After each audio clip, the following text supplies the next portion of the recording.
Do it. Might as well. What region are you from? There's no right or wrong answer. Eat your tart, No, bitch. well, what? It's not anything like that. It's just we're asking these questions. The question is, well, I mean, you could introduce yourself first. Your name, Just your tell us name. what you're doing. My name's Justin.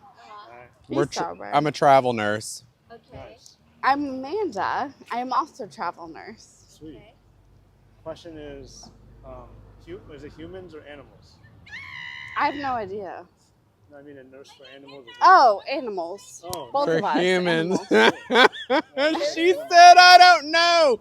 She said, I don't know. Humans are animals. For a fact. yeah, we're for Oh. animals. Oh, okay, got I mean, it. Yeah. arguably humans are animals. I That's what think said. that's what she thought you meant. Is are we humans or animals? Oh no. Okay. So I guess technically both. Yeah. So the question is, in your opinion, what is the purpose of government? My opinion, what the purpose of a government, I would say, is to instill order and structure amongst the people. I don't know that we've hit that one out of the park, though. Right. How about you? I would say establish a standard of care, which is the same thing that you said, essentially. And I also don't agree that we've established that. We're trying, theoretically. What do you mean by a standard of care? She doesn't know. I do too. Essentially, like, take an average. What does everybody else do? And then what is the C average of that? We're going to at least achieve the C average. And when you say instill order in the people, what do you mean by that? Well, I mean, we just have to have like some kind of order and structure. Like when you flush a toilet, where does that go? I mean, your roads, waste, water, fuel, all that sort of stuff needs to come somewhere, and you have to have some sort of like laws, or we have like chaos and stuff. But there should definitely be a level of compassion in government that will ensure that like people are well taken care of, or capable of taking care of themselves, you know. And I think here in the mission, we can definitely see where a lot of that has gone awry. Like what do you mean? What's one example? Can you make one example of how it's gone awry? Well, I mean, if you just go like a few blocks over, like 16th and Mission, to try to board the BART, and there's just like so much homelessness going over there, and it reeks of waste, like human waste. And, you know, people are, you know, at they're victims of their own mental illness. There's not really anything in San Francisco anymore that helps with that mental illness. Those people are on the streets, and it's like you live here after a certain amount of time and you recognize different homeless people, and you can see like on different days their level of like self-care and stuff like that. Some days, you know, they're nice and chill. Some days they're like screaming at everyone on Haight-Ashbury and stuff. Sometimes they're just casually talking to themselves or calmly talking to themselves. So I think that all, you know, right there depends on how well they're getting their medications, their like nourishment, the climate, all that kind of stuff can definitely affect people. Yeah, a lot of them, I think they're pretty intelligent. If you sit down and talk to them. If you can. Yeah, if you can, if they're like Yeah. sober and have a conversation. Yeah. Yeah. So speaking of laws, I'm gonna give you that, and I'm gonna give you that. Okay. And do you recognize where this is from? Yeah, the Constitution. Yeah. So do you want to read that? Just the middle part there for us? We, the people of the United States, in order to form a more perfect union, establish justice, ensure domestic tranquility, provide for the common defense, promote the general welfare, and secure the blessings of liberty to ourselves and our posterity, to ordain and establish this Constitution for the United States of America. Where do y'all live? Here. I live Well, not 2 here, blocks but- away. Okay. Okay. I've Nice. lived I'm here like- 20 years. Good for But I have a y'all. strong accent. Nice. But it's good because I'm like, I feel like a lot of people come in and they don't necessarily actually know the neighborhood. Mm. Yeah. I definitely am a mission girl. I've been here a while. Yeah, so the question That about what you read just there, Yeah. those 6 objectives is when somebody takes an oath to go into office, become a trustee. Right, right. They're basically promising to do these things. Like everything they do should be in alignment with at least one. Okay. Best if it's all, but sometimes maybe only one. So the question is, in general, and it could be local, state, or federal, do you feel like government today is doing that? Um, I think that would all be like subjective data. To form a more perfect union, it's like more perfect than what it is. So if you think like 1776, I mean, what we had then is more perfect than like a monarchy. I think what we have now is more perfect than a monarchy. I don't think that any like one individual should have that much power over the people.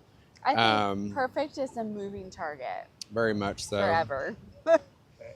Established justice. It's. I mean, what were you going to say? She said perfect is a moving target. So I think maybe that's why the guy who wrote this had more. Yeah, I think so much so. Like I said, it's like subjective. What I think is perfect, someone else might not think is perfect. You know, I think you're going to have a different opinion anyone you stop along here on what is exactly perfect and stuff like to the actual to an actual like union. Do you think it's provable if something is more perfect than it used to be? Not. Do you have statistics on Yes, I was going to say, like, from a overly educated point of view, I would say we would need statistics and such. Yeah. But again, I think that's also just like opinions and perspective and stuff like that. Social It's science just like is still respected. if you're if you've someone who's lived here 20 years would probably have a different perspective about the state of the neighborhood versus somebody who hasn't been here very long. It's all like in like a relative term. One of the things that is happening in San Francisco is that a lot of people are dying from overdoses. Thanks. Oh yeah. And maybe they just get pneumonia. And Social justice. That's why we're here. they do hard, right? If you look closely under the city hall, there's a really small like yellow or white tent there. Yeah. And I walked by that tent in the morning. I didn't know what it was. And then later somebody came and said, "You better pray for that guy. He just died." Okay. So, for example, that's if I think the statistic is something like 5 people died per day. Yeah. If 0 people died per day on like street death, Yeah. would that be more perfect than the current situation? Well, for sure, and I think that's also like a relative term. What someone might see as like perfect is like somebody alive. I would see like as perfect as them like actually like thriving and happy and having a home and having shelter and having like a sense of purpose and not necessarily just being. We put a lot on like working class and like a productive member of society and all that kind of stuff, but it takes a lot of self-pride and self-worth in being a productive member of society. And so it's not just our what's the word? It's not just our I want to say obligation, but that's not what I'm trying to get at. Our expectation of people to like work and be productive and all that kind of stuff. It also goes into like does that person want that for themselves and stuff. And I think it's really easy to like step off 16th and Mission and be like, this smells like piss, this is awful, but to think about the compassion from the sense of that person, like somebody dying of an overdose in a tent in front of City Hall, like that, the turmoil that the disease of addiction would put that individual through. It's not like, I think there are like several opinions that there's a lot of homeless in San Francisco that are entitled and that sort of stuff. And it's like, is that really like a way to live. You know what I mean? Like, even if you're like, let's say like sleeping on the streets, getting like handouts, you know, getting free food, all that kind of stuff, getting free needles, doing all that kind of stuff. It's like, is that really like, It's not living. yeah, is that living? Or is it surviving? And stuff. I listen to a lot of Marissa Peer. I think that she would be a great elected official. If we were going to have one monarch, it could be her. But she talks a lot about like people thinking that they're enough, and it's like you've got to go down to that enoughness. Like, am I good enough? Am I like worthy enough to like be better and stuff? And I'm not sure what the like solution to the, you know, homeless population would be, but I think that would probably be like a good start, is get to the source of the individual and see that the only like issue is that we have a bunch of individuals that are homeless. But, how about you? Do you think that the government right now is doing that? Those 6 objectives. To be fair, I think literally no government is doing this. I think it's a great goal to have, but like I said, I think it's a movable goal. I think it's constantly going to be changing, and it's subjective. Like, you know, obviously these words aren't changing, but our interpretation of them is. And, you know, you strive to match the culture that you're immersed in. So, you know, both of us work in the same profession, and I feel like this area is very unique in how it interprets and how our goals are. Whereas if you go even 100 miles away, it's very different. So we strive to achieve how we interpret this, and it's going to forever move. And for that reason, we're never going to achieve 100%. Okay. Can you give me an example of what you mean by, like, here it's different from 100 miles away, even though it's the same government mandate? It's the same. I would say culturally, that's what makes the difference. That, you know, here, I feel like we meet people where they are as much as possible. We try to meet them where they are. Whereas 100 miles away, we're like, okay, you come 60, we're going to come 40. Whereas here, we're like, we're going to come 90, you come 10. It's just Can you different. give me an example of what you mean by that? I'm like, do you want to go to Well, I think it's just like, if you think about, I recently watched Milk, because I'm a raging homosexual, and I feel like, you know, the people of that time like crawled so that I could run. So they, whenever you look at that and you think of that San Francisco that people were coming to and like seeking refuge and that sort of stuff, it's like to go from that extreme to where we're just like completely accepting people for like addiction and stuff like that. And it's like, the solution for like addiction is recovery. The solution for addiction is not, let's provide you like a hotel room, a tent, free needles, clean needles where you can like, you know, and I get where they're like coming from in that. And so I think that's what she means by, you know, there's more like conservative parts of this state. There's definitely way more conservative states that they are just, you know, lock you up and throw away the key. Whereas San Francisco is like, let's provide you a place to get as high as possible safely. And that's not necessarily the case. I saw like a segment where someone had overdosed in a hotel room because they were not in their like tent compound that they normally were whenever they had overdosed before. And someone would call the police or alert somebody so that way they could get help, they could get health care. And so that individual actually died and stuff. And I think that we're learning that, or we may not learn it, we probably have already learned it. It's already been obvious that one side of the scale, whether you're super liberal or super conservative, is not going to work out. And so we kind of need to come down to like the center line of balance. And that's probably where these founding fathers failed, because I don't see any balance. I mean, they don't. This. They're oriented to like 200 years ago. So it's obviously very different. Yeah, I also don't mention as much. I mean, I don't think, like, I don't really personally have much of a level of patriotism towards this. Like, I learned about this extensively in both high school and college and stuff, and I think it, like, definitely serves a purpose and stuff, but I'm not just like so. There's nothing on this or these amendments that I'm just like so like strong and Committed. convicted about because it just changes and evolves. And so I just, yeah, Yeah, there was one.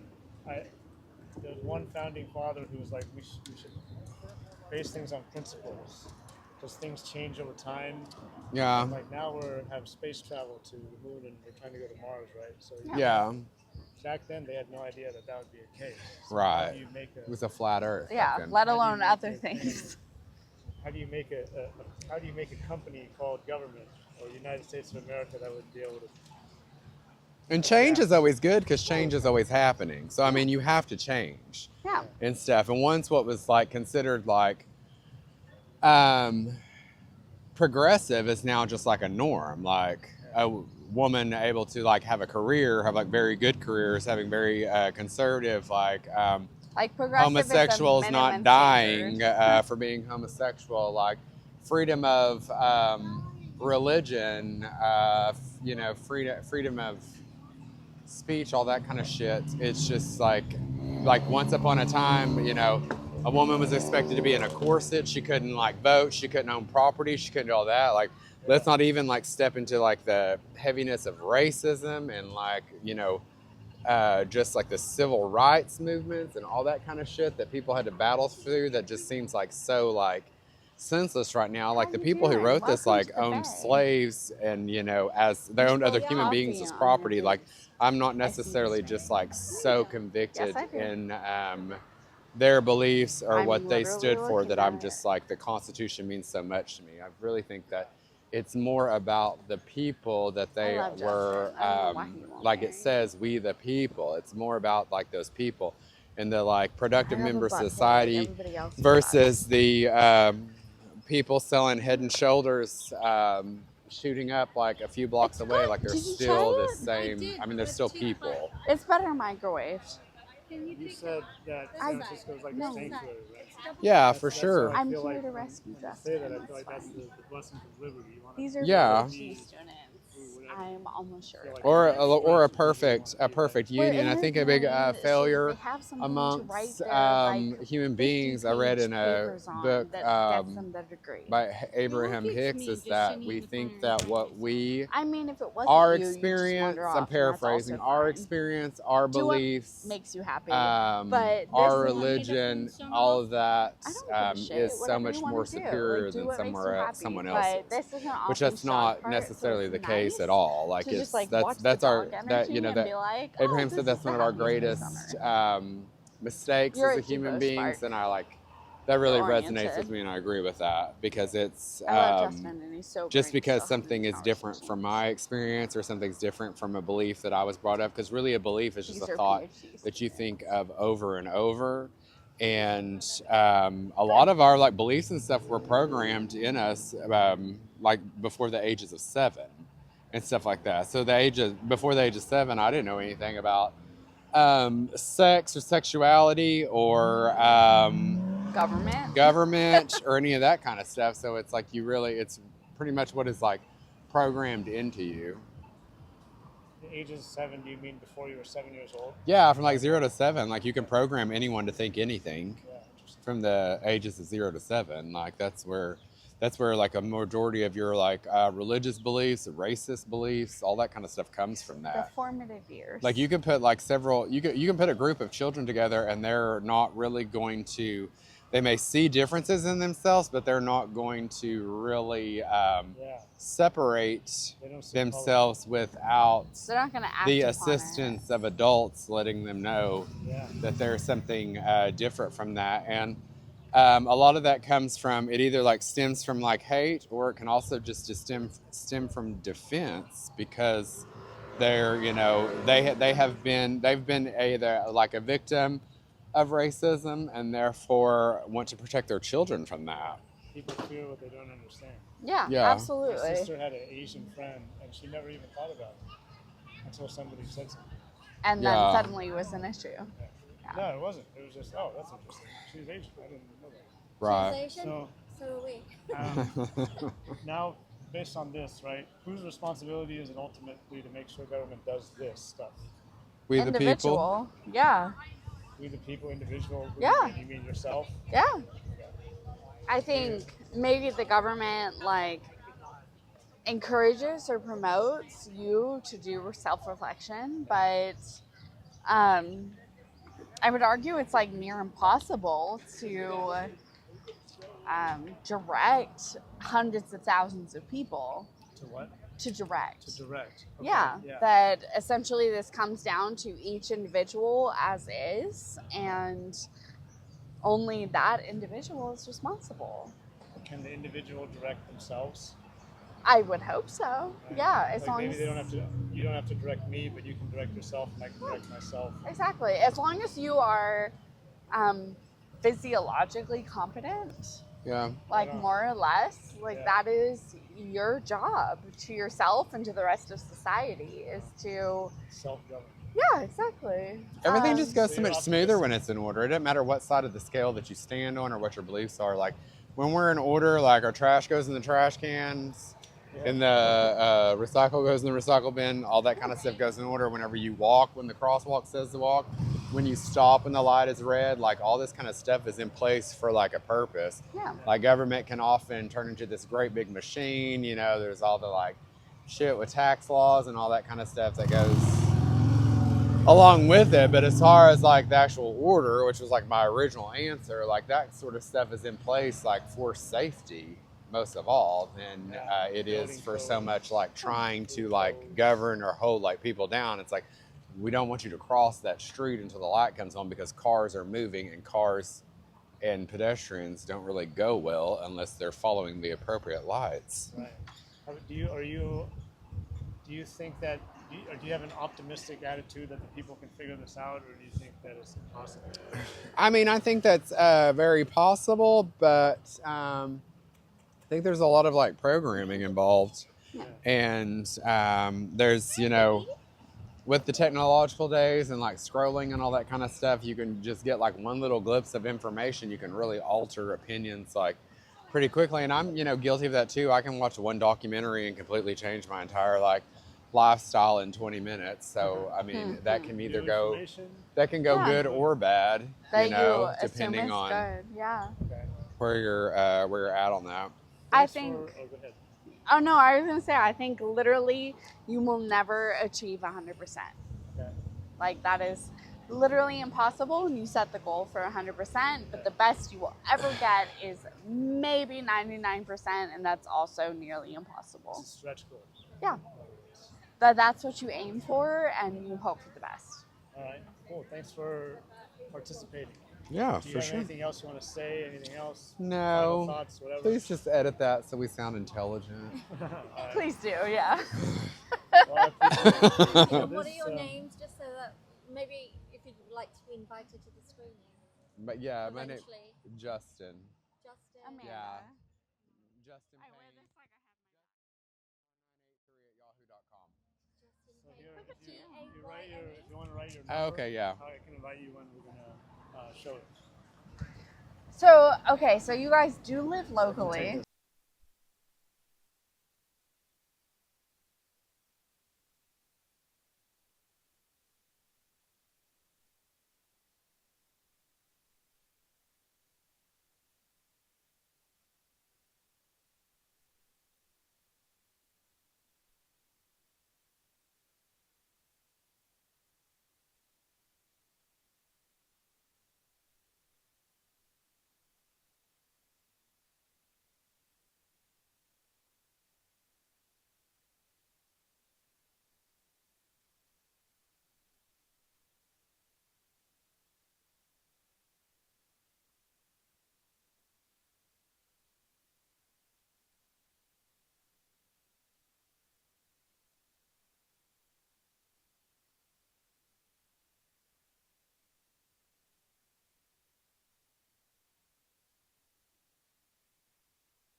um, just doing self-governance, like everybody's on their own and figuring it out. But then they were like, you know what? We need a central government. We need one entity to manage certain issues. And then this is what they came up with. Yeah. Actually, it was written by one guy. I think he was a pretty genius. Yeah. The guy who At wrote, least in the U.S., this is what they came up with. the guy who wrote this is the only guy that stood up in the Constitutional Convention and said we cannot have slavery. We need to get rid of it, and it needs to go away. We can't have the 3/5, the 3/5. Yeah. We can't have the fugitive slave laws, and we shouldn't have any of these amendments. Humans are humans. Go figure. And he was the only one who was arguing about that and saying, no, you guys got to stop it. And everybody else, even the other Northerners, the Southerners, of course, they wanted it because that was their livelihood, But even the Northerners were like, well, we need the Southern states to, beat the British and so on and so forth. That it ultimately came down to money, basically. It did, yeah, economic reason. Yeah. And so that's why I really like the preamble. Yeah, that's the Because it was written by the Gouverneur Morris, right? Yeah. It's He's fascinating. my favorite founding father. Yeah. I mean, honestly, I can't reiterate this enough that I think perfect is going to be a moving target forever. Yeah. And obviously in American culture, but also in any culture, Yeah. perfect is going to move. It's going to change. Yeah. And I just think that's fascinating about humanity, that, our cultural goals change, our perception changes, and, that's what makes humanity fascinating, honestly. But the way I think about form a more perfect union, like the analogy that I think of is, I have a bathroom in my apartment, and the shower had a low flow, it wasn't very high pressure. yeah, And so then I was like, I want to get a higher pressure shower head. So I went and got a higher pressure shower head and installed it. And now I say that my bathroom is more perfect than it was before. So that's an improvement. Is it perfect now? closer to Well, I perfect. could probably make some more improvements. Yes. It's better than it was. It's not worse. It's better, so therefore Yeah. it's more perfect. Exactly. Yeah. Perfect. You can never reach perfection. Yeah. You can't. No, exactly. Perfect is exactly what it is. It's not attainable. Yeah. I think for humanity, it's not attainable. You know I who? think- Go ahead. No, I was going to say 99.9% is literally the best we could possibly do. And we will never have 100%. Yeah. You know who Nicholas of Cusa is? Nicholas Crusade, you said? Nicholas of Cusa. I don't know. He was in the alive in the 1400s, like Okay. a philosopher guy. Yeah. And he made that point about perfection. You can never reach it, Yeah. right? A circle. You can never, ever, ever construct a perfect circle, Yeah. right? You can have an image of a perfect circle in your mind, Yeah. but you're never, ever going to be able to create a perfect circle. Yeah. You'll come as close as humanly possible, Yeah, but it is not attainable. physically possible. Yeah. Yeah. I think it's interesting.